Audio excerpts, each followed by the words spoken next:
미국이 발칵 뒤집혔습니다. 한국이 몰래 개발하던 탄도미사일이 문제였습니다. 1979년 미국 국무부 긴급전문이 서울로 날아들었어요. 내용은 단 한 줄. 즉각 중단하라. 서울은 잠시 멈췄습니다. 그러나 멈추기만 했습니다. 그로부터 47년이 지난 오늘, 한국이 독자 개발한 초음속 전투기 KF-21이 첫 번째 해외 수출 계약서에 서명했습니다. 전투기를 독자 개발한 나라는 지구상에 단 8나라뿐입니다. 미국, 러시아, 중국, 프랑스, 스웨덴, 그리고 한국. 워싱턴 DC 조지타운대 세미나시에 30년간 미 국무부 자문을 맡아온 마이클 헤이지 교수가 이 이야기를 꺼내자 청중이 들고 일어났습니다. 한국은 미국 없이는 존재도 못했을 나라입니다. 교수는 조용히 고개를 끄덕였습니다. 그리고 말했습니다. 맞습니다. 그래서 더 무서운 겁니다. 지금부터 미국이 가장 막으려 했던 나라가 가장 필요로 하는 나라가 된 47년의 기록을 공개합니다.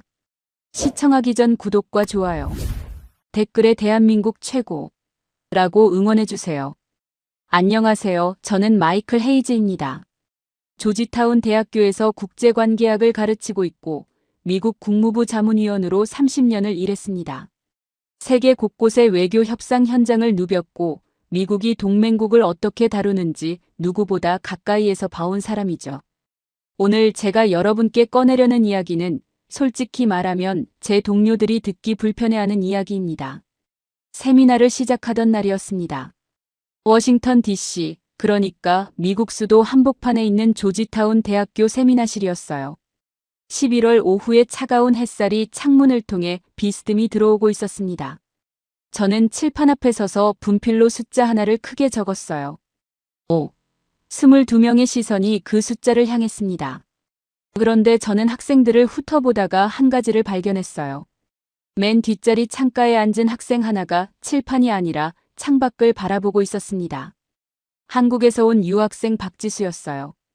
그는 제가 들어올 때부터 그 자리에 앉아 있었고 노트도 펼치지 않은 채 그냥 하늘을 올려다보고 있었습니다. 미국 외교관 출신 연구원인 사라 톰슨이 제일 먼저 손을 들었습니다. 국무부에서 15년을 일하고 학계로 넘어온 사람이었어요. 짧고 단정한 머리카락, 항상 무언가를 반박할 준비가 된 눈빛이었죠. 교수님, 저 숫자가 무엇을 뜻하는 건가요? 저는 천천히 입을 열었습니다. 미국이 대한민국에 공식적으로 제동을 건 횟수입니다. 핵무기 개발, 탄도미사일 사거리 연장, 잠수함 독자 건조, 무기 수출, 그리고 전투기 독자 개발. 탄도미사일이란 포물선을 그리며 날아가는 장거리 로켓 무기입니다. 이 5가지를 미국은 안 된다고 했어요. 동맹국에게 공식적으로 강하게요. 강의실이 술렁였습니다.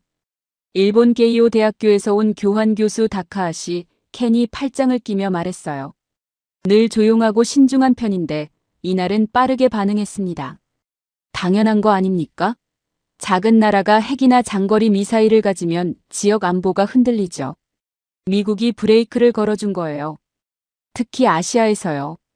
특히 아시아에서라는 말 끝에 무언가 더 하려다 멈추는 게 느껴졌습니다. 저는 그 말을 칠판에 받아 적었어요. 이란계 미국인 대학원생 아미르 호세이니가 의자에 비스듬히 기댄 채 끼어들었습니다. 처음부터 팔짱을 끼고 있던 사람이었어요. 저는 좀 다르게 봅니다. 미국이 동맹국을 통제하려 한 거죠. 한국이 너무 강해지면 미국 말을 안 들을 테니까요. 중동에서도 똑같이 해왔어요. 사라가 즉각 반박했습니다. 목소리에 힘이 들어가 있었어요. 무슨 말씀이세요? 한국이 지금 이만큼 성장한 게 누구 덕분입니까? 한국 전쟁 때 미군이 피를 흘렸고 그 이후로도 미국이 안보를 보장해줬기 때문이에요. 미국이 없었으면 한국은 지금쯤 지도에서 사라졌을 겁니다. 강의실 분위기가 사라 쪽으로 기울었어요. 다카하시도 고개를 끄덕였습니다. 저는 두 사람의 말을 칠판에 나란히 적었습니다. 브레이크, 그리고 은혜. 두 단어를 번갈아 바라보며 말했어요. 미국의 제동이 보호였는지 통제였는지 오늘 그 답을 찾으려는 게 아닙니다. 제가 여러분께 물어보고 싶은 건 딱 하나예요. 그 5번의 제동 이후 한국이 어떻게 했느냐는 겁니다. 사라가 당연하다는 듯 대답했습니다. 굴복했겠죠. 미국 말을 들을 수밖에 없잖아요. 한국이 미국 없이 뭘 할 수 있겠습니까? 저는 잠시 말을 멈추고 강의실을 천천히 둘러봤습니다. 22명 중 20명이 사라와 같은 표정이었어요. 한국이 굴복했을 거라는 확신이죠. 아미르는 고개를 갸웃하며 저를 바라봤습니다. 확신도 없고 부정도 없는 뭔가를 기다리는 눈빛이었어요. 다카하시는 잠깐 뭔가를 적다가 멈췄습니다. 그 멈춤이 단순한 망설임인지 아니면 다른 무언가인지 알 수 없었어요. 그리고 박지수. 그는 여전히 창밖을 바라보고 있었습니다. 다른 학생들이 웅성거리는 동안에도, 사라가 목소리를 높이는 동안에도 그는 한 번도 시선을 돌리지 않았어요. 저는 분필을 내려놓았습니다. 좋습니다. 그럼 첫 번째 이야기부터 시작하죠. 5번의 제동 중 가장 충격적인 것, 미국이 한국의 심장을 겨눴던 그 순간입니다. 그런데 말입니다. 그 5번 중 딱 1번, 미국이 끝까지 막는 데 성공한 것이 있습니다. 한국은 그걸 포기했어요. 눈물을 머금고 완전히요. 그런데 그 포기가 오늘 한국이 여기 서 있는 이유가 됐습니다. 1976년 어느 날 서울 청와대에 미국 관리 한 명이 찾아왔습니다. 그는 박정희 대통령 앞에 앉아 조용하지만 단호하게 말했어요.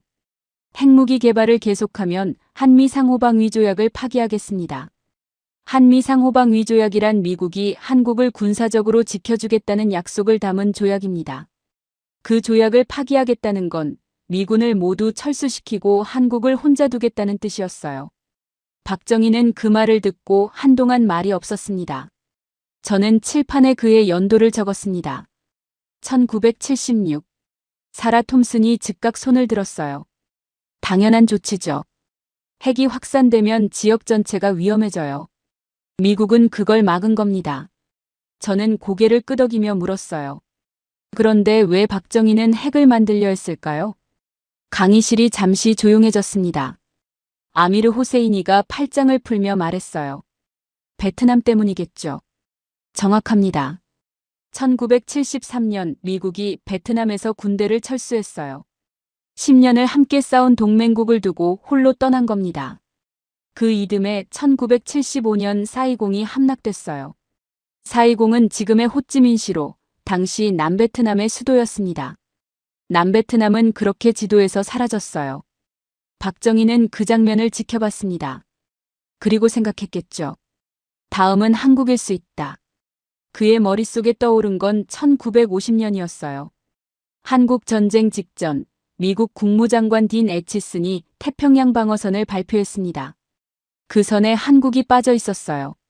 한국은 미국이 지켜야 할 나라 목록에서 제외됐던 겁니다.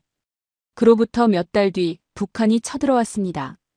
미국은 2번 한국을 방어선에서 뺐습니다. 한 번은 실수로, 한 번은 의도적으로. 아미르가 낮은 목소리로 말했습니다. 그 사람 입장에선 미국을 믿을 수 없었겠네요. 저는 그 말을 칠판에 적었어요. 믿을 수 없는 동맹. 다카하시 켄이 조심스럽게 끼어들었습니다. 하지만 그렇다고 핵을 만들면 됩니까? 아시아 전체 안보가 흔들리는데요. 저는 다카하시를 바라봤어요. 흔들린다는 게 누구 입장에서의 이야기입니까? 다카하시가 입을 다물었습니다. 저는 계속 말했어요. 박정희는 남기 말이 있어요. 직접 남긴 말입니다. 나는 베트남에 30만 명을 보냈다. 그런데 미국은 베트남을 버렸다. 우리 스스로 우리를 지켜야 한다. 강의실이 조용해졌습니다. 미국 중앙정보국 CIA가 1975년 초 서울발 첩보를 입수했어요. 한국이 핵무기를 비밀리에 개발 중이라는 내용이었습니다. 핵연료 재처리 시설, 즉 핵무기 원료를 만드는 공장을 프랑스에서 들여오려 한다는 것도 확인됐어요. 미국은 즉각 움직였습니다. 당시 국무장관 헨리 키신저가 프랑스, 캐나다에 압력을 넣어 장비 판매를 막았어요. 그리고 직접 박정희에게 최후 통첩을 전달했습니다. 멈추지 않으면 동맹을 끊겠다. 사라가 다시 손을 들었습니다. 그러니까 한국이 굴복한 거잖아요. 미국의 압박에 결국 포기한 거고요. 저는 사라를 바라봤습니다. 굴복이라는 표현이 맞을 수 있어요. 그런데 포기한 이후에 어떤 일이 벌어졌는지 아십니까?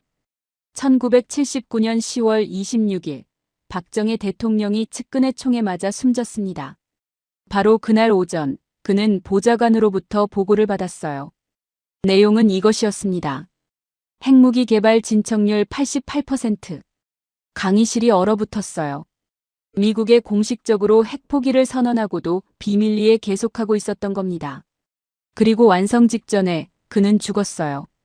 아미르가 천장을 올려다보며 말했습니다. 타이밍이 너무 묘하네요. 저는 그 말에 답하지 않았습니다. 역사에는 답할 수 없는 질문들이 있어요.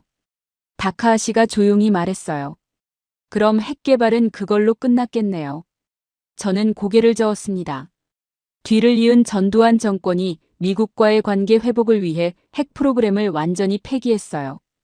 연구소는 이름을 바꾸고 관련 자료는 봉인됐습니다. 대한민국의 핵 개발은 그렇게 끝났습니다. 그런데 바로 그 전에 1978년에 있었던 일이 있어요. 저는 칠판에 연도를 적었습니다. 1978년 9월. 충청남도 안흥 해안 새벽의 차가운 바닷바람 속에서 한 발의 로켓이 하늘로 솟구쳤습니다. 한국이 독자적으로 만든 첫 번째 탄도미사일 백곰이었어요. 사거리 180km. 핵탄두는 없었습니다. 하지만 핵이 없어도 로켓이 날았습니다. 사라가 팔짱을 끼며 말했습니다. 그러니까 핵은 포기하고 미사일은 만들기 시작한 거네요. 저는 고개를 끄덕였어요. 박정희의 결단은 이런 거였습니다. 미국이 끝까지 막는 것 하나는 내려놓겠다. 하지만 막지 않은 것들은 전부 우리가 만들겠다. 전차, 장갑차, 미사일, 군함, 전투기.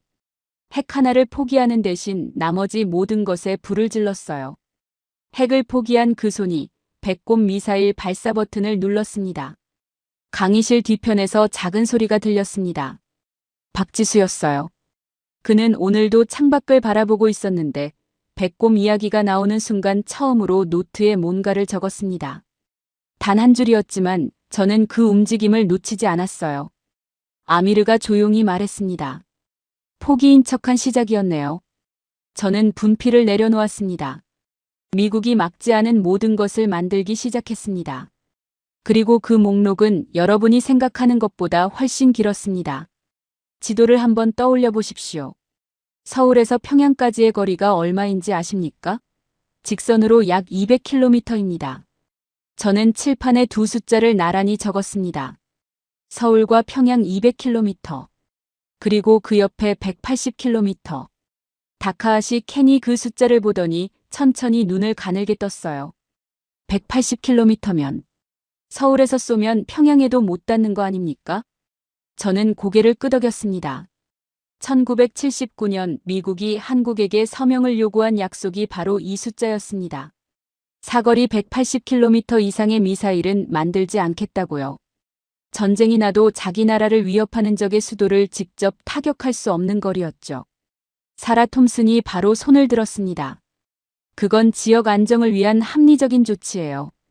한국이 장거리 미사일을 가지면 주변국들도 다 만들려 할 거잖아요.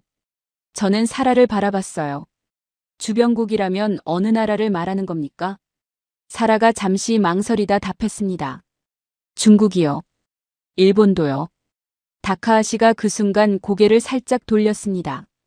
아주 짧은 움직임이었지만 저는 봤어요. 일본이 언급되자 그의 눈빛이 미묘하게 달라졌습니다. 아미르 호세이니가 팔짱을 끼며 말했어요. 그러니까 미국이 한국 머리 위에 천장을 씌워놓은 거네요. 우리도 지붕 있는 새장 안에 살아왔는데 그 기분 알아요. 저는 이 제안이 어떻게 만들어졌는지 설명했습니다. 1978년 한국이 백곰 미사일 발사에 성공하자 미국 카터 행정부가 즉각 움직였습니다. 카터 대통령은 한국 국방장관에게 이렇게 통보했어요. 미사일 기술을 계속 지원받고 싶으면 사거리 180km 이상은 개발하지 않겠다는 문서를 써라. 한국 국방장관은 주한미군 사령관에게 편지를 보냈습니다. 다시는 그 선을 넘지 않겠다는 약속이었어요. 사라가 말했습니다. 조건이 있었던 거네요. 기술을 주는 대신 사거리를 묶은 거잖아요. 합리적인 거래 아닌가요? 저는 고개를 끄덕였어요. 그런데 그 거래의 내용이 뭔지 아십니까?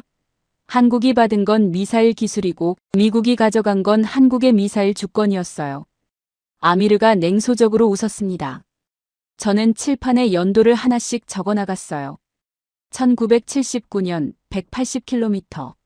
그리고 한국은 42년간 그 숫자를 바꾸기 위해 움직이기 시작했습니다. 2001년 300km, 2012년 800km, 2017년 탄두 중량 제한 완전 해제, 2021년 모든 제한 철폐. 탄두란 미사일 앞부분에 달린 폭발물입니다. 그 무게 제한도 없어진 거예요. 다카하시가 칠판의 숫자들을 천천히 따라가며 말했습니다. 매번 늘어났네요. 그런데 미국이 왜 허락한 겁니까? 그냥 선의로요? 저는 고개를 저었습니다. 거래였어요. 매번. 한국이 뭔가를 줄 때마다 사거리가 늘었습니다. 1998년 북한이 미사일을 일본 상공으로 날렸어요. 한국은 그 위협을 협상 테이블에 올렸고 2001년 사거리가 300km로 늘었습니다. 2006년 북한이 핵실험을 했어요. 한국은 다시 협상 테이블에 앉았고 2012년 800km가 됐습니다. 사라가 찬찬히 듣다가 말했어요. 위기가 생길 때마다 협상 기회를 만든 거네요. 저는 사라를 향해 고개를 끄덕였습니다. 아미르가 말했어요. 미국이 막는 척하면서 결국 다 열어준 거네요. 왜 그랬을까요? 저는 잠시 침묵했다가 말했습니다. 한국이 필요했기 때문입니다. 막을 수는 있었지만 잃을 수는 없었어요. 그 경기에서 한국은 조금씩 밀어붙인 겁니다. 가장 극적인 장면이 2017년에 있었어요. 문재인 대통령이 트럼프 대통령에게 직접 요구했습니다. 탄두 중량을 늘려달라고요. 트럼프의 답은 이랬어요. 좋아요. 왜 안 되겠어요? 그 자리에서 즉석 합의였습니다. 30년 넘게 묶여있던 제한이 대화 한 번에 풀렸어요. 다카하시가 불편한 기색을 감추지 못하며 물었습니다. 그럼 지금 한국 미사일은 어디까지 날아갑니까? 저는 잠시 말을 멈췄습니다. 2021년 모든 제한이 철폐됐어요. 그 이후 한국이 공개한 미사일이 있습니다. 현무5. 탄두 무게만 2톤이 넘어요. 지하 깊숙이 숨어있는 군사시설을 그대로 관통할 수 있는 무게죠. 사거리는 공식적으로 밝히지 않았습니다. 다카하시가 말이 없었어요. 사라도 잠시 펜을 내려놓았습니다. 강의실 뒤편 박지수가 아주 조용히 노트를 덮었습니다. 적는 걸 멈춘 게 아니라 다 적었다는 듯이요. 그는 그 이후에도 계속 창밖을 바라봤어요. 저는 강의실을 둘러봤습니다. 42년 동안 180km에서 출발해 제한이 사라진 나라. 그 과정에서 한국은 한 번도 미국과 정면으로 싸우지 않았어요. 항상 협상 테이블에 앉았고 항상 뭔가를 주면서 뭔가를 가져왔습니다. 그런데 미사일만 그렇게 한 게 아니었어요. 한국이 미국에게 뭔가를 줄 때마다 반드시 돌려받은 것들이 있습니다. 그 계산서를 다음에 보여드리겠습니다. 세미나가 시작되고 나서 처음으로 다카하시 캔이 앞자리로 옮겨 앉았습니다. 지난 시간까지 그는 항상 중간쯤에 앉아 팔짱을 끼고 있었어요. 그런데 이날은 노트를 펼쳐놓고 뭔가를 꼼꼼히 적을 준비를 하고 있었습니다. 사라 톰슨도 평소보다 일찍 들어와 지난 시간 메모를 다시 읽고 있었어요. 뒷자리 창가의 박지수는 여전히 같은 자리였습니다. 그런데 오늘은 노트가 펼쳐져 있었어요. 아직 아무것도 적지 않은 그냥 펼쳐진 상태였지만요. 저는 지난 시간 마지막에 제가 한 말로 시작했습니다. 한국이 미국에게 뭔가를 줄 때마다 반드시 뭔가를 돌려받았습니다. 오늘은 그 계산서를 보겠습니다. 다카하시가 펜을 들었어요. 2003년 미국이 이라크를 침공했습니다. 이라크는 중동에 있는 나라예요. 당시 미국은 테러 조직과의 전쟁을 명분으로 전면 침공을 단행했습니다. 조지 부시 대통령은 전 세계 동맹국들에게 함께해달라고 요청했어요. 한국의 노무현 대통령은 결단을 내렸습니다. 파병을 결정했어요. 아미르 호세이니가 그 말에 조용히 반응했어요. 팔짱이 더 깊이 끼워졌습니다. 이라크 파병이요. 저한테는 예민한 주제입니다. 이란 출신이니까요. 저는 아미르를 바라봤어요. 그 비판이 타당할 수 있어요. 그런데 오늘 제가 보여드리고 싶은 건 그 결정의 옳고 그름이 아닙니다. 그 결정이 한국에게 어떤 결과를 가져왔느냐는 거예요. 아미르가 짧게 고개를 끄덕였습니다. 동의는 아니지만 들어보겠다는 뜻이었어요. 2004년 한국군 자이툰 부대 3,600명이 이라크 아르빌 지역에 도착했습니다. 자이툰이란 이라크 현지어로 올리브 나무를 뜻해요. 미국, 영국 다음으로 세 번째로 큰 규모였습니다. 사라 톰슨이 자연스럽게 말을 받았어요.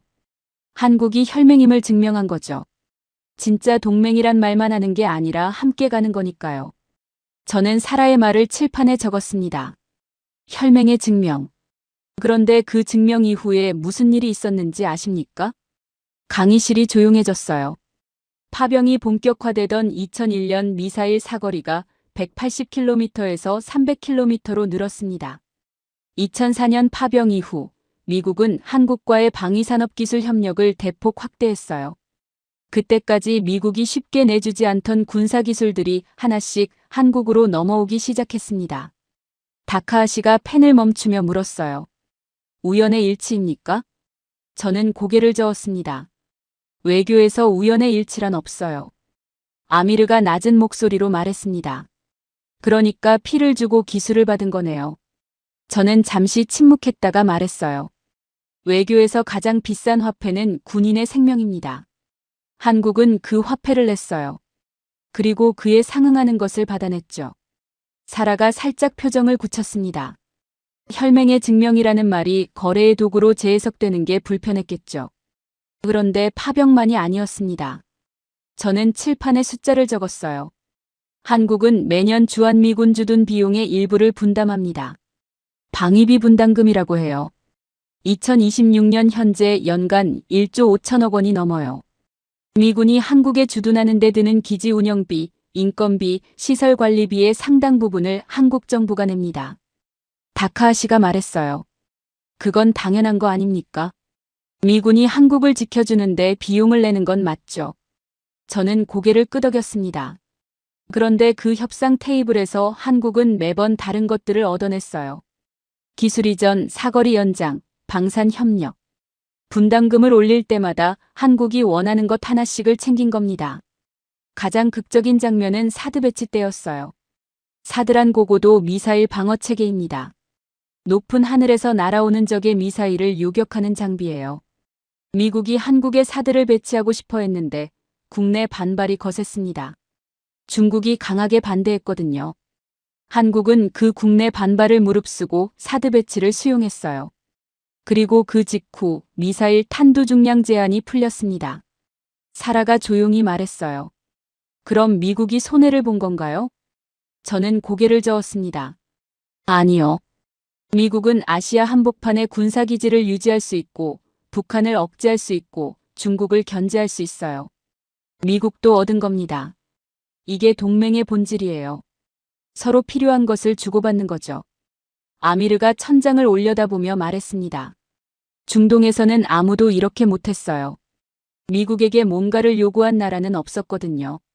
그냥 주는 쪽이었으니까. 그 말에 강의실이 잠시 무거워졌어요. 다카하시가 펜을 내려놓으며 말했습니다. 결국 미국이 한국을 필요로 했기 때문에 가능한 거였겠죠.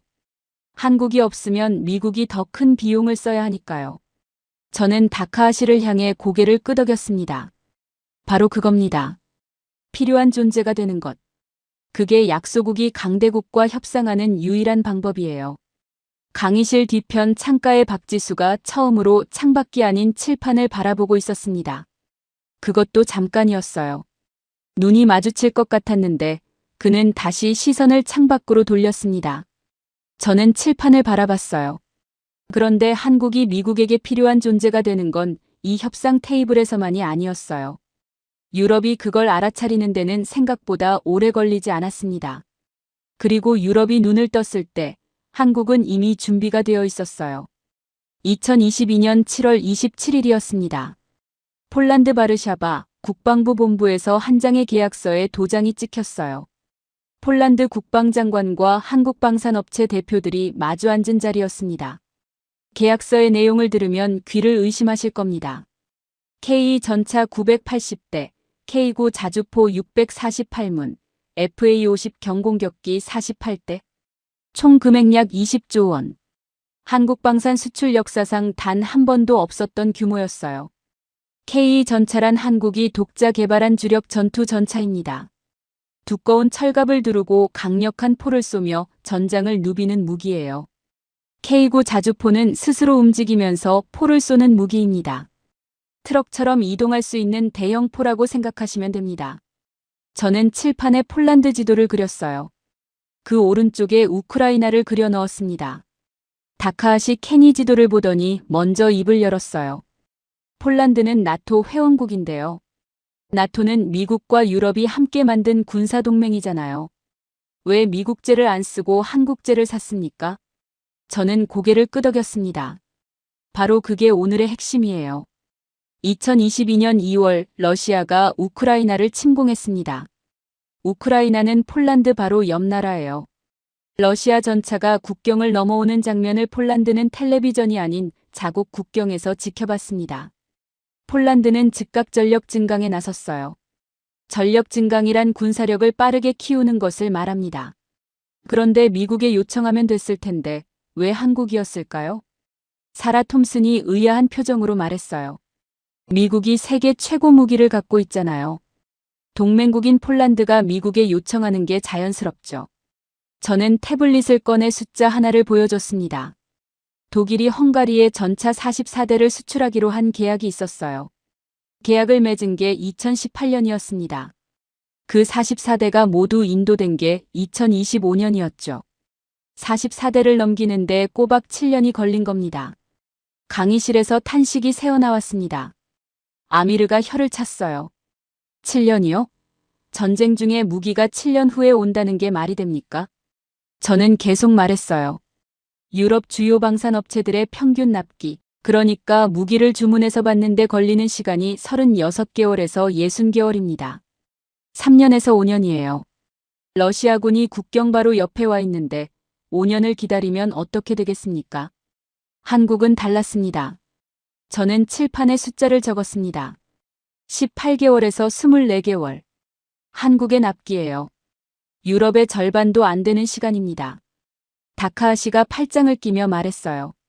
납기가 빠르다고 그게 다입니까? 성능은요? 저는 고개를 끄덕이며 답했습니다. 성능 이야기를 하기 전에 한 가지 더 있어요. 독일은 기술 이전을 거부했습니다. 전차를 8대 만드는 방법은 가르쳐주지 않겠다는 거죠. 미국도 마찬가지예요. 한국은 달랐어요. 폴란드 땅에 공장을 짓겠다고 했습니다. 폴란드 사람들이 직접 K를 조립할 수 있도록 기술을 이전해주겠다고 했어요. 이걸 현지 생산이라고 합니다. 사라가 그 말에 잠시 생각에 잠겼어요. 그러면 폴란드는 무기를 사는 게 아니라 무기를 만드는 능력까지 얻는 거네요. 바로 그겁니다. 폴란드 국방장관은 계약식에서 직접 이렇게 말했어요. 기술, 가격, 도입 시기를 종합적으로 고려했을 때 한국의 무기 체계가 가장 적합했다. 아미르가 냉수 없이 말했습니다. 미국이 팔기만 하고 기술은 안 준다는 게 결국 스스로 시장을 좁히는 거네요. 저는 칠판 지도에 점을 하나 더 찍었어요. 루마니아였습니다. 루마니아도 K를 선택했습니다. 독일 레오파르트 전차와 오랫동안 저울질했어요. 독일 쪽에서 대규모 금융 지원을 제안했는데도 루마니아는 한국을 선택했습니다. 이유는 하나였어요. 폴란드가 K를 받아서 실제로 쓰고 있었으니까요. 다카하시가 표정이 묘해지며 말했습니다. 폴란드가 쇼룸이 된 거네요. 한국이 폴란드를 보증인으로 세운 거고요. 그런데 다카하시, 그게 다가 아니에요. 저는 다카하시를 바라봤습니다. 이제 동유럽 전체가 K로 무장하기 시작했습니다. 폴란드, 루마니아, 에스토니아. 러시아와 맞닿은 나라들이 줄줄이 한국 무기를 선택하고 있어요. 나토 동부전선이 한국산 무기로 채워지고 있는 겁니다. 다카하시의 펜이 멈췄어요. 사라가 조용히 말했습니다. 그건 단순한 무기 거래가 아니네요. 유럽 안보 구조에 한국이 들어간 거잖아요. 저는 고개를 끄덕였습니다. 강의실 뒤편 박지수가 창밖에서 시선을 거두고 잠깐 지도를 바라봤습니다. 폴란드와 루마니아에 찍힌 점들을요. 그리고 다시 창밖으로 눈을 돌렸어요. 그런데 유럽이 한국을 선택한 진짜 이유는 납기와 기술 이전만이 아니었습니다. 더 결정적인 이유가 있었어요. 유럽이 오랫동안 모르고 있다가 러시아가 쳐들어온 뒤에야 발견한 것이었습니다. 그건 다음 시간에 말씀드리겠습니다. 세미나실에 들어서자 칠판에는 지난 시간의 지도가 그대로 남아 있었습니다. 폴란드, 루마니아에 찍힌 점들이요. 저는 3점을 하나 더 찍었습니다. 노르웨이. 다카하시 캔이 눈을 가늘게 떴어요. 노르웨이요? 북유럽 나라잖아요. 거기도요? 저는 고개를 끄덕였습니다. 노르웨이는 러시아와 국경을 맞댄 나라예요. 북극권이라고 부르는 혹독한 추위의 땅이죠. 그 나라가 지상군의 핵심 타격 무기를 새로 들여오기로 했습니다. 후보는 셋이었어요. 미국의 하이마스, 독일과 프랑스가 합작한 유로펄스, 그리고 한국의 천무. 하이마스란 차량에서 로켓을 발사하는 다연장 로켓포예요. 미국이 우크라이나 전쟁에서 사용해 세계의 주목을 받은 무기죠. 천무는 한국이 독자 개발한 같은 종류의 무기입니다. 사라 톰슨이 당연하다는 표정으로 말했어요. 미국 하이마스가 이겼겠죠. 우크라이나에서 검증됐고 나토 표준이니까요. 저는 고개를 저었습니다. 노르웨이가 선택한 건 한국의 천무였어요. 계약 규모만 약 1조 3천억 원이었습니다. 사라의 표정이 굳었어요. 아미르 호세이니가 몸을 앞으로 기울였습니다. 왜요? 하이마스가 더 유명하고 실전 경험도 많잖아요. 저는 칠판에 두 숫자를 나란히 적었습니다. 유럽 방산업체 평균 납기 36개월에서 60개월. 한국 납기 18개월에서 24개월. 같은 급의 무기를 유럽에서 주문하면 5년을 기다리고 한국에서 주문하면 2년 안에 받을 수 있어요. 러시아가 옆 나라를 침공한 마당에 그 차이가 얼마나 크겠습니까? 그런데 납기가 전부가 아니었어요. 다카하시가 팔짱을 끼며 물었습니다. 하이마스는 왜 탈락했습니까? 저는 답했어요. 하이마스는 납기가 최소 4년입니다. 거기다 미국 무기 거래 규정이라는 복잡한 법적 제약이 따라붙어요. 미국 정부의 승인 없이는 운용도, 수출도, 개조도 자유롭지 않습니다. 무기를 샀는데 그 무기를 마음대로 못 쓰는 거예요. 아미르가 짧게 말했습니다. 그게 미국이 무기를 파는 방식이죠. 무기와 함께 의존성을 파는 거예요. 사라가 반박하려다 멈췄습니다. 저는 계속 말했어요. 그런데 오늘 제가 말하고 싶은 건 납기나 규제 이야기가 아닙니다. 유럽이 한국을 선택한 진짜 이유, 지난 시간에 예고했던 그것입니다. 강의실이 조용해졌어요. 프랑스 이야기를 해드리겠습니다. 프랑스. 핵무기를 보유한 나라, 유럽에서 두 번째로 많은 무기를 수출하는 나라, 라팔 전투기로 유명한 나라입니다. 유럽 방산의 자존심이라고 할 수 있는 나라예요. 그 프랑스 군대의 다연장 로켓포가 바닥났습니다. 다카하시가 눈썹을 올렸어요. 우크라이나를 지원하면서 장비를 너무 많이 내줬거든요. 프랑스 최고 전략 연구소인 이프리 국제관계연구소라는 뜻입니다만 거기서 보고서를 하나 냈어요. 내용은 이랬습니다. 한국의 천무만이 유일한 실용적 대안이다. 세계 2위 무기 수출국 프랑스가 자국군 공백을 메우기 위해 한국 무기를 찾은 겁니다. 사라가 눈을 깜빡이며 말했어요. 프랑스가요? 그런데 왜 이런 일이 생겼을까요? 저는 학생들을 둘러봤습니다. 유럽은 냉전이 끝난 1990년대부터 30년간 국방비를 줄였어요. 군수공장들이 문을 닫았습니다. 생산 라인이 사라졌고 숙련된 기술자들이 떠났어요. 그 30년 동안 한국은 어떻게 했을까요? 아미르가 먼저 답했습니다. 전쟁이 안 끝났으니까 멈출 수 없었겠죠. 저는 아미르를 향해 손가락을 가리켰습니다. 바로 그겁니다. 한국은 지금도 공식적으로 전쟁 중인 나라예요. 휴전 상태입니다. 그래서 공장이 한 번도 멈춘 적이 없어요. 유럽이 30년간 공장 문을 닫는 동안 한국은 계속 돌렸습니다. 2025년 기준으로 유럽 전차 생산 능력이 필요 물량의 41% 수준에 불과하다는 보고서가 나왔어요. 장갑차는 32%입니다. 필요한 무기의 절반도 못 만드는 거죠. 한국은 달랐습니다. 70년간 단 한 번도 생산을 멈추지 않았어요. 그 결과가 지금 나타나고 있는 겁니다. 다카하시가 조용히 말했어요. 분단이 경쟁력이 된 거네요. 저는 잠시 그 말을 그대로 두었습니다. 강의실에 침묵이 흘렀어요. 사라가 천천히 말했습니다. 그럼 한국이 70년간 치른 그 비용이 지금 유럽이 필요한 것으로 돌아온 거네요.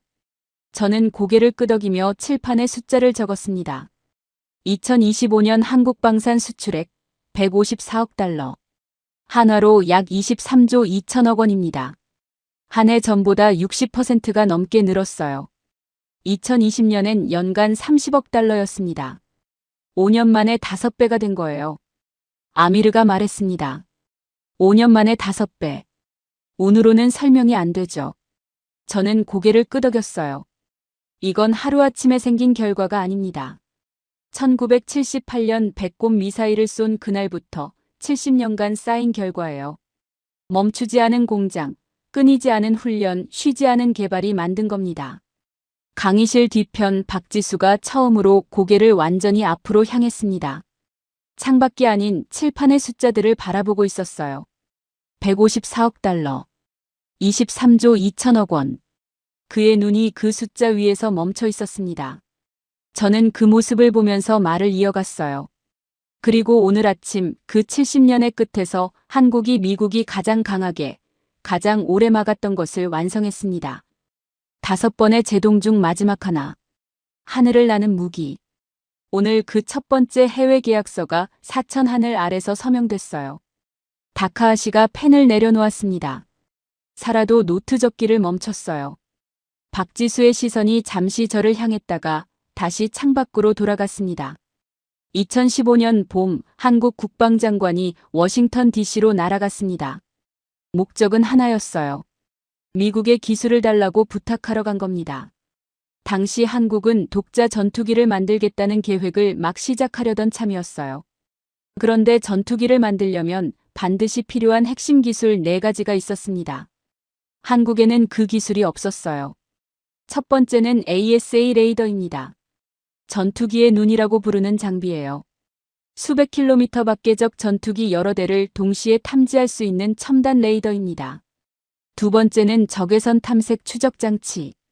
적 전투기가 내뿜는 열을 감지해서 쫓아가는 센서예요. 세 번째는 전자광학 표적 추적 장치. 지상의 목표물을 정밀하게 조준하는 카메라입니다. 네 번째는 전파 교란기. 적의 미사일 유도 신호를 방해하는 장비예요. 이 4가지 없이는 전투기가 전투기 구실을 못합니다. 한국 국방장관은 미국 관계자들 앞에 앉아 정중히 요청했어요. 미국의 답은 단호했습니다. 무기는 팔아도 기술은 안 판다. 강의실이 조용해졌어요. 사라 톰슨이 곧바로 말했습니다. 그건 미국 입장에서 당연한 거예요. 핵심 군사 기술을 동맹국에게 주면 결국 경쟁자를 키우는 거잖아요. 미국 전투기 시장이 줄어들 테니까요. 저는 사라를 바라봤습니다. 맞아요. 그리고 그게 바로 한국이 스스로 만들어야 했던 이유이기도 해요. 미국이 거부한 이후에 어떤 일이 있었는지 말씀드리겠습니다. 국방과학연구소와 한국항공우주산업연구원들이 달려들었어요. 외부에서는 말이 많았습니다. 7차례의 사업 타당성 조사에서 6번이나 타당성이 없다는 결론이 나왔어요. 예산 낭비다. 어차피 못 만든다. 미국제를 사는 게 낫다. 그런 말들이 쏟아졌습니다. 아미르 호세이니가 끼어들었어요. 7번 검토해서 6번 실패 판정. 그런데도 계속했다는 거죠? 그렇습니다. 한국은 계속했어요. 다카하시 켄이 처음으로 불편한 기색을 드러내며 말했습니다. 그런데 그렇게 무리해서 만들 필요가 있었습니까? 미국 전투기를 사면 되는데요. 일본도 F-35를 도입했고 운용에 문제가 없어요. 저는 다카하시를 바라봤습니다. F-35를 도입하면 어떻게 됩니까? 부품이 필요하면 미국에 요청해야 해요. 소프트웨어를 업데이트하려면 미국 허락을 받아야 합니다. 전투기를 샀지만 그 전투기의 주인이 온전히 나인지 확신할 수 없는 거죠. 다카하시가 입을 다물었습니다. 아미르가 짧게 말했어요. 중동에서는 그게 일상이에요. 미국제 무기를 쓰면서 미국 눈치를 봐야 하는 거죠. 그로부터 9년이 지났습니다. 저는 잠시 말을 멈추고 강의실을 둘러봤어요. 2026년 3월 25일 경상남도 사천에 있는 한국항공우주산업경납고에 불이 켜졌습니다. 경납고란 전투기를 보관하는 거대한 창고예요. 그 문이 열리며 은빛 날개를 가진 전투기 한 대가 천천히 모습을 드러냈습니다. KF-21 보라매. 양산 1호기였어요. 양산이란 시험용이 아닌 실제로 군에 배치할 전투기를 대량으로 만들기 시작했다는 뜻입니다. 사라가 조용히 물었어요. 미국이 거부한 4가지 핵심 기술은요? 결국 어떻게 됐습니까? 저는 고개를 끄덕였습니다. ASA 레이더 100% 국산화했어요. 나머지 3가지도 마찬가지입니다. 미국이 거부한 그 기술들을 한국은 스스로 개발해낸 겁니다. 9년 만에요. 다카하시가 비교를 꺼냈습니다. 터키가 비슷한 시기에 독자 전투기를 시작했는데 15년이 지나도록 아직 양산을 못하고 있죠. 저는 고개를 끄덕였어요. 인도도 독자 전투기를 개발 중인데 첫 시험 비행이 2028년 예정이에요. 한국은 2022년에 이미 첫 비행을 마쳤고 2026년에 양산에 들어갔습니다. 아미르가 말했습니다. 그런데 미국 엔진을 쓰잖아요. 완전한 독자 개발이라고 할 수 있습니까? 저는 칠판에 이름 하나를 적었어요. 에어버스. 유럽이 만든 세계 최대 여객기 제조사입니다. 에어버스 항공기에도 미국 엔진이 들어가요. 그렇다고 에어버스를 독자 개발이 아니라고 하는 사람은 없죠. 프랑스 라팔 전투기도 마찬가지입니다. 전투기 개발에서 중요한 건 누가 설계했느냐, 핵심 기술을 누가 갖고 있느냐예요. KF-21의 설계는 한국이 했고 전투기의 두뇌인 레이더와 전자장비, 소프트웨어는 모두 한국 기술입니다. 다카하시가 천천히 물었습니다. 4.5세대라고 하셨죠. 그게 어느 정도 수준입니까? 4.5세대 초음속 전투기를 독자 개발한 나라가 지구상에 몇 나라인지 아십니까? 미국, 러시아, 중국, 프랑스, 스웨덴, 영국, 유럽 컨소시엄.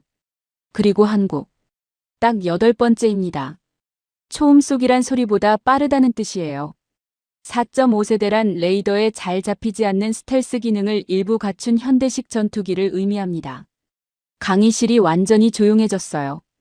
사라가 한참 뒤에 말했습니다. 2001년에 개발 선언을 했다고 하셨죠.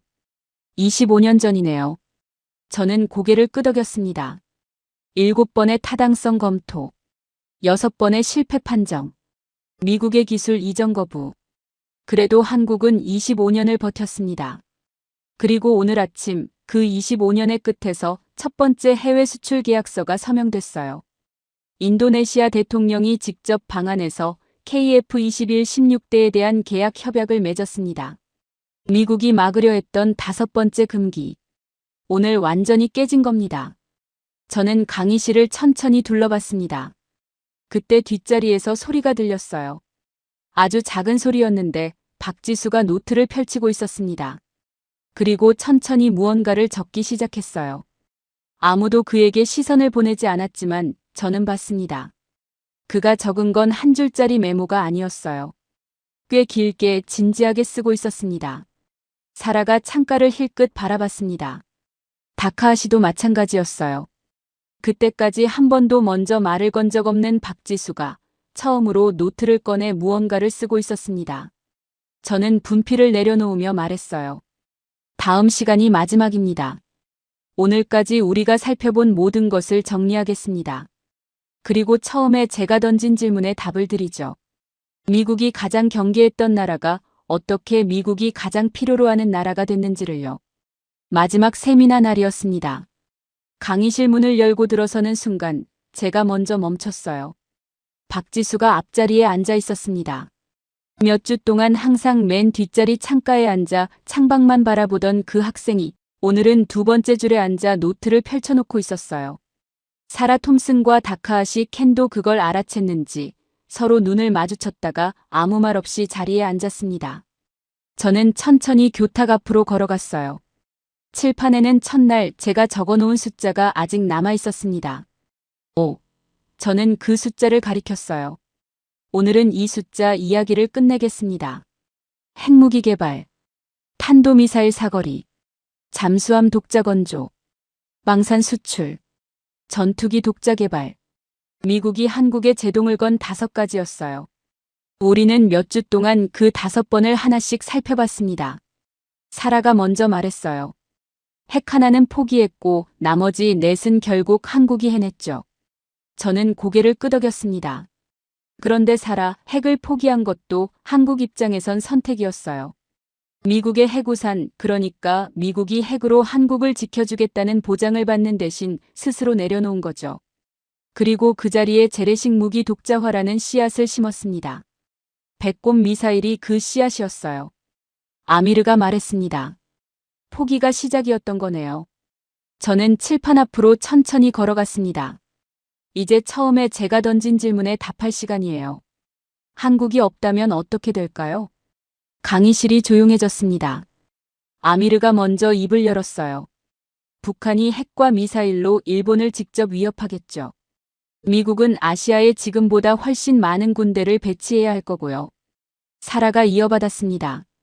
유럽에서 한국 무기가 공백을 메우고 있는 것처럼 아시아에서도 그 공백이 생겼을 거예요.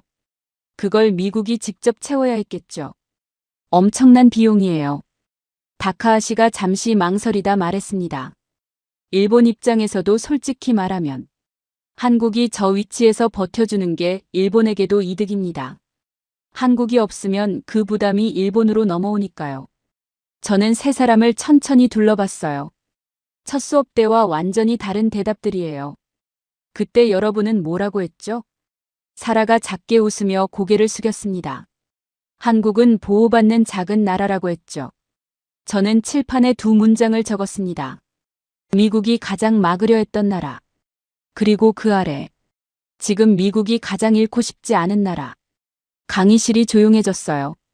왜 이렇게 됐을까요? 저는 물었습니다. 한국이 영리해서? 지도자가 뛰어나서?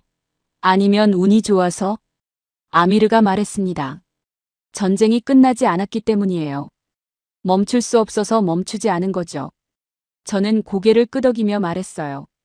한국은 자신에게 주어진 조건을 불평하는 대신 그 조건 안에서 최선을 찾았어요. 핵을 못 갖게 했더니 미사일을 만들었습니다. 사거리를 묶었더니 협상으로 조금씩 늘려갔어요. 기술을 안 줬더니 직접 만들었습니다. 70년 동안 단 한 번도 그 자리를 비우지 않았어요. 다카하시가 낮은 목소리로 말했습니다. 불평하지 않고 그냥 했군요. 그때였습니다.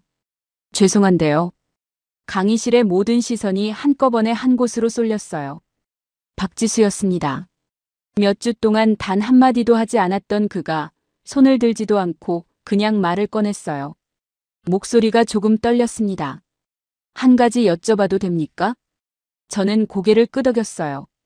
박지수가 노트를 내려다보다가 천천히 고개를 들었습니다.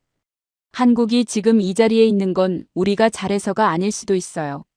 전쟁이 끝나지 않아서 분단이 계속돼서 어쩔 수 없이 여기까지 온 거일 수도 있잖아요. 어쩔 수 없이 공장을 돌리고 어쩔 수 없이 군대를 키우고 어쩔 수 없이 무기를 만들어 온 거잖아요. 그게 자랑스러운 일인지 저는 아직도 모르겠습니다. 강의실이 완전히 얼어붙었습니다. 사라가 입을 열다 멈췄어요. 다카하시는 펜을 내려놓고 박지수를 바라봤습니다. 아미르는 팔짱을 풀고 앞으로 몸을 기울였어요. 저는 한동안 말을 하지 않았습니다. 그 침묵이 필요했어요. 그리고 천천히 입을 열었습니다. 그 질문이야말로 가장 정직한 질문입니다. 저도 모릅니다. 자랑스러운 일인지 아니면 그냥 살아남기 위해 버틴 것인지. 하지만 한 가지는 분명해요. 저는 칠판을 바라봤습니다. 역사는 어쩔 수 없이 한 일과 선택해서 한 일을 구분하지 않아요. 결과만 남습니다. 그리고 그 결과가 70년 동안 쌓여서 오늘 사천 하늘 아래 은빛 전투기로 나타났습니다. 세계는 그 버팀의 무게를 지금 알아보기 시작했어요. 박지수가 고개를 숙였습니다. 눈물인지 아닌지 보이지 않았어요. 그냥 조용히 고개를 숙이고 있었습니다. 사라가 가방을 챙기다 멈추고 박지수를 바라봤어요. 오래 바라봤습니다. 그리고 아무 말 없이 천천히 고개를 한번 끄덕였습니다. 다카하시는 자리에서 일어나면서 노트를 덮었어요. 첫날부터 매번 꼼꼼히 적던 그 노트를 오늘은 덮은 채로 들고 나갔습니다. 더 이상 적을 게 없다는 듯이요. 아미르는 마지막으로 박지수를 한번 바라봤어요. 그리고 나지막하게 말했습니다. 우리도 비슷한 역사가 있어요. 그게 전부였습니다. 학생들이 하나둘 강의실을 나갔어요. 박지수는 가장 마지막까지 자리에 앉아 있었습니다. 창밖을 바라보고 있었는데 이번엔 그 눈빛이 달랐어요. 처음 몇 주 동안의 그 텅 빈 시선이 아니었습니다. 뭔가를 생각하고 있는 사람의 눈빛이었어요. 저는 가방을 들고 강의실을 나서며 칠판을 마지막으로 바라봤습니다. 그 숫자가 여전히 거기 있었어요. 5번의 제동. 그리고 5번 모두 결국 한국이 해낸 일들. 워싱턴 DC의 겨울 하늘이 창문 너머로 차갑게 빛나고 있었습니다. 그리고 지구 반대편 경남 사천에서는 은빛 날개를 단 전투기 한 대가 처음으로 활주로를 향해 천천히 움직이고 있었어요. 2026년 3월 31일 오늘 경남 사천에서 역사적인 서명이 이루어졌습니다. 한국이 독자 개발한 초음 속 전투기 KF-21 보람에 인도네시아 대통령이 직접 방한해 16대 수출 계약 협약을 맺었어요. 전투기를 독자 개발한 나라는 지구상에 단 8나라입니다. 1979년 미국 국무부가 서울로 보낸 긴급 전문을 기억하십니까? 내용은 단 한 줄이었습니다. 즉각 중단하라. 그 전문이 날아든 지 47년이 지난 오늘, 한국은 그 전문이 막으려 했던 것들을 전부 완성했습니다. 어쩔 수 없이 시작된 일들이 있어요. 어쩔 수 없이 공장을 돌리고, 어쩔 수 없이 군대를 키우고, 어쩔 수 없이 무기를 만들어 온 70년. 그 어쩔 수 없음이 쌓이고 쌓여 오늘 사천 하늘 아래 은빛 전투기 한 대로 나타났습니다. 자랑스러운 일인지 아닌지 그건 여러분이 판단하실 일입니다. 다만 한 가지는 분명해요. 미국이 가장 경계했던 나라가 미국이 가장 필요로 하는 나라가 됐습니다. 지금까지 함께 해주셔서 감사합니다. 구독과 좋아요는 이런 이야기를 계속 만들 수 있는 힘이 됩니다.